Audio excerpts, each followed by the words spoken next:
नमस्कार मेरे प्यारे भक्तगणों, आज मैं श्री कृष्ण और नारद जी की कहानी कहने जा रही हूँ। आप लोग एक बार इसे ज़रूर सुने। नमस्कार।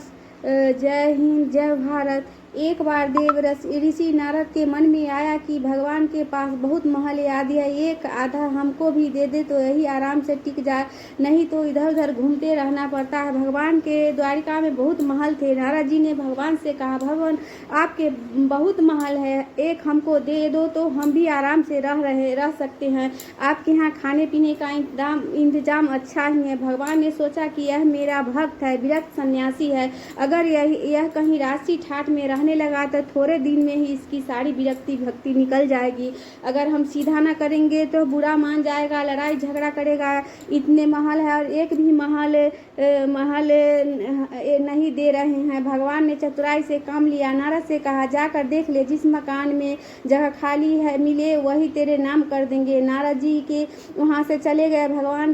भगवान की तो एक 1600 1008 रानियाँ और प्रत्येक के 11 बच्चे भी थे। यह द्वापर युग की बात है। सब जगह नारद जी घूम आए, लेकिन कहीं भी एक कमरा कभी खाली नहीं मिला, सब भरे हुए थे।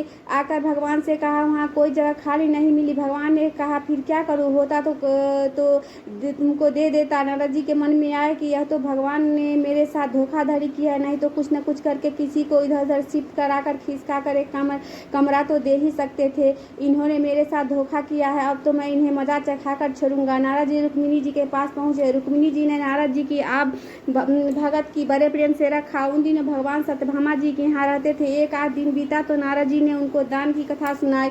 सुनाने वाले स्वयं नारद जी थे। दान का महत्व सुनाने लगे। जिस चीज़ का दान करे वही चीज़ आगे आपको पूरी मिलेगी। जब नारद जी ने देखा कि यह बात रुक्मिणी जी को जम गई तो उनसे पूछा, आपको सबसे ज़्यादा प्यार किससे है? रुक्मिणी जी ने कहा, यह भी कोई पूछने की बात है, भगवान हरि से ही तो मेरा प्यार है। कहने लगा कि फिर आपकी यही इच्छा होगी कि अगले जन्म में तुम्हें वहाँ मिले? रुक्मिणी जी बोली, इच्छा तो यही है। नारद जी ने कहा, इच्छा है तो फिर दान कर दो, नहीं तो नहीं मिलेंगे। आपकी सौतें भी बहुत है, उनमें से किसी ने पहले दान कर दिया तो उन्हें मिल जाएंगे, इसीलिए दूसरे करे इससे पहले आप ही कर दे। रुक्मिणी जी को ये बात भा गई, जच गई कि जन्म जन्म में भगवान मिले तो दान कर देना चाहिए। रुक्मिणी जी से नारद जी ने संकल्प करा लिया। अब क्या था, नारद जी का काम बन गया। वहाँ से सीधे सत्यभामा जी महल में पहुँच गया और भगवान से कहा कि उठाओ कमंडलू और चलो मेरे साथ। भगवान ने कहा, कहाँ चलना है, बात क्या हुई है? नारद जी ने कहा, बात कुछ नहीं, आपको मैंने दान में ले लिया है। आपने कोठरी भी नहीं दी थी तो मैं अब आपको भी बाबा बनाकर पेड़ के नीचे सुलाऊंगा। सारी बात कह सुनाई। भगवान ने कहा, रुक्मिणी ने दान कर दिया तो ठीक है, पर पटरानी है, उससे मिल तो आए। भगवान ने अपने सारे गहने गांठे रेशम के कपड़े सब खोलकर सत्यभामा जी को दे दिया और बलकल बस पहनकर भस्मी लगाकर और कमंडलू लेकर वहाँ से चल दिए। उन्हें देखते ही रुक्मिणी जी के होश उड़ गए। पूछा, यह हुआ क्या है? भगवान ने कहा, पता नहीं, नारद कहता है कि तूने मेरे को दान में दे दिया है। रुक्मिणी ने कहा, लेकिन वे कपड़े गहने कहाँ गए? उत्तम केसर को छोड़कर यह भस्मी क्यों लगा ली है? भगवान ने कहा, जब दान दे दिया तो मैं अब मैं उसका हो गया, इसलिए अब वो ठाट बाट नहीं चलेंगे, अब तो अपने बाबा जी होकर जा रहे हैं। रुक्मिणी ने कहा, इसलिए थोड़े ही दान दिया था कि ये ले जाए। भगवान ने कहा, और काहे के लिए दिया जाता है? इसलिए दिया जाता है कि जिसको दे वह ले जाए। अब रुक्मिणी को होश उड़ाया कि यह तो गड़बड़ मामला हो गया है। रुक्मिणी ने कहा, नारद जी, यह आपने मेरे से पहले नहीं कहा, अगले जन्म में तो मिलेंगे सो मिलेंगे, अब तो हाथ से ही खो रहे हैं।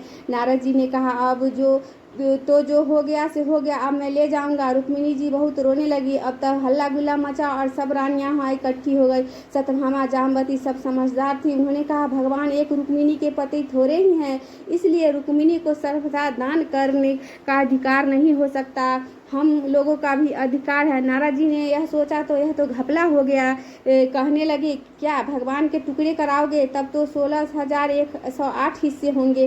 रानियों ने कहा, नारद जी कुछ ढंग की बात करो। नारद जी ने विचार किया, अपने तो महल ही चाहिए और यही दे नहीं रहे हैं, अब मौका ठीक है, समझौते पर बात रही है। नारद जी ने कहा, भगवान का जितना वजन है उतने का तुला दान कर देने से भी दान मान लिया जाता है। तुला दान से देह का दान माना जाता है, इसलिए भगवान के वजन का सोना हीरा पन्ना दे दो। इस पर सब रानियां राजी हो गई, बाकी तो सब राजी हो गए, लेकिन भगवान ने सोचा कि यह भी मोह में पड़ गया है, इसका महल का शौक नहीं गया। भगवान ने कहा तुला दान कर देना चाहिए। यह बात तो ठीक है। भगवान तराजू के पलड़े के अंदर बैठ गए। दूसरे पलड़े में सारे गहने हीरे पन्ने रखे जाने लगे, लेकिन जो ब्रह्मांड को पेट में लेकर बैठा उसे द्वारिका के धन से कहाँ पूरा होना है। सारा का सारा धन दूसरे पलड़े पर रख दिया, लेकिन जिस पलड़े पर भगवान के बैठे थे वह वैसा का वैसा नीचे रह गया, ऊपर नहीं हुआ।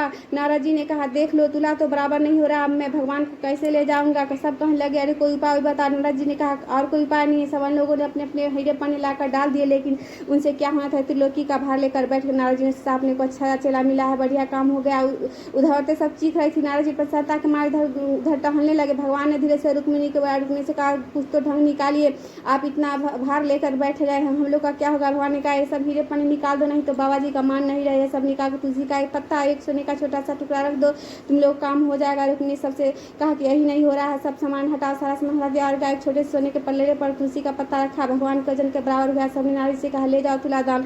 नारद जी ने खूब हिला डुला कर देखा कहीं कोई डंटी तो नहीं मार रहा है। नारद जी ने कहा इन्होंने फिर धोखा दिया, फिर जहाँ के तहाँ लेकर क्या करूँगा। उन्होंने कहा भगवान यह आप अच्छा नहीं कर रहे, केवल घरवालियों का ही बात सुनते हैं, मेरी तरफ देखो। भगवान ने कहा मेरी तक क्या दुख है, तू सारे संसार के स्वरूप को समझकर फिर मोह के रास्ते पर जाना चाह रहा है, तो तेरी क्या बात सुनूं। तब नारद जी ने समझ लिया कि भगवान ने जो किया है सो ठीक किया। नारद जी ने कहा एक बात तो मेरी मान लो, आपने मेरे को इस तरह के नाच अनादिकाल से नचाया और मैंने तरह तरह के खेल आपको दिखाए, कभी मनुष्य कभी गाय इत्यादि पशु, कभी इंद्र वरुण आदि। संसार में कोई ऐसा स्वरूप नहीं है जो 84 चक्कर में किसी को किसी के समय में हर प्राणी ने नहीं भोग लिया हो। आप मेरे अनादिकाल से चक्कर चला, इस तरह आपको खेल दिखाया, आपने मेरे को ले जाते और मैं खेल कराता रहा। अगर आपको मेरा कोई खेल पसंद ना आया तो आप राजा की जगह पर है और मैं ब्राह्मण हूँ, तो मेरे को कुछ इनाम देना चाहिए। वह इनाम यही चाहता हूँ कि मेरे शोक मोह के भावना निवृत्त होकर मैं आपके परम धाम में पहुँच जाऊँ। यदि कोई कहो कि तूने जितने खेल किए हैं सब बेकार है, तो भी मैं आपका राजा है। जब कोई बार बार खराब खेला करता है तो राजा हुक्म देता है कि इसे निकाल दे। इसी प्रकार यदि मेरा खेल आपको पसंद नहीं है तो फिर आप कहो कि इसको भी कभी संसार की नृत्यशाला में नहीं लाना है, तो भी मेरी मुक्ति है। भगवान बड़े प्रसन्न को तराजू से उठा, नारद जी को छाती से लगाया और कहा तेरी मुक्ति तो निश्चित है। बोलो नारद मुनि की जय, कृष्ण भगवान की जय, जय कृष्ण भगवान, जय श्री सीताराम की जय। हरे कृष्णा कृष्णा कृष्णा हरे हरे, हरे राधा राधा राधा हरे हरे, हरे रामा रामा रामा हरे हरे, हरे सीता सीता हरे हरे।